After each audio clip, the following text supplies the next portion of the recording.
Sunrise on the Reaping by Suzanne Collins.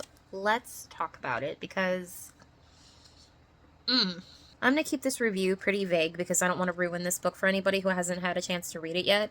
Like, I know it's new, I don't want to ruin it for you, but if you want to go in blind, turn back now, but I'm going to keep this pretty vague. Sunrise on the Reaping is a prequel to the Hunger Games series. It focuses on the second quarter quell, or the 50th Hunger Games, which is Hamish's games.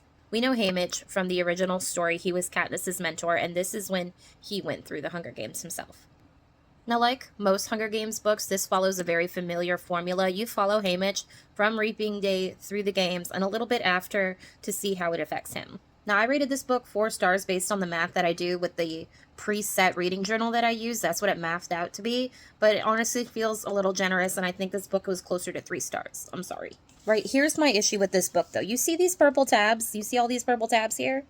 Those are times that any person, place, or thing from a previous book was referenced for the first time.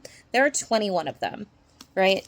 And I didn't reread the series before reading this, so that might be an undercount.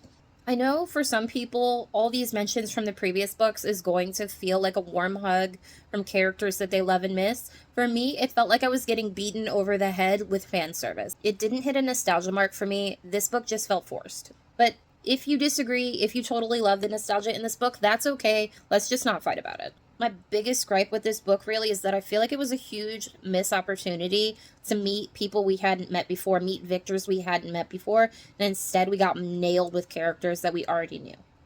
Meeting victors that we didn't know before probably would have cut down on the nostalgia overload. Now, I do actually enjoy reading about the Hunger Games, like the actual games themselves. I know it's probably weird because it's like child murder games. I do enjoy the time we spend in the arena with our characters and all the things that they suffer through. I do enjoy reading that, but I just think that this particular book maybe came out too soon, too close to the Ballad of Songbirds and Snakes. I just think, like, if we would have followed a character from a different district, that it would have been more enjoyable. Like Finnick from District 4, I know a lot of people want to see his story.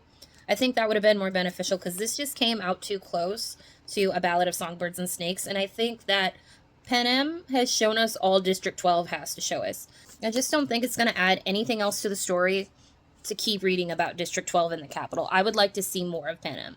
But if you love the Hunger Games, you're going to read this book. I don't have to tell you to, but it really is for fans of the series. It doesn't feel like you could read this as a standalone. And I don't want to discourage anyone from reading this book, but my final thought is I didn't think it lived up to the hype. And I'm sorry I'm recording from my bed. I worked today and I'm exhausted. So like, follow, and subscribe for more book reviews. I'm going to take a nap.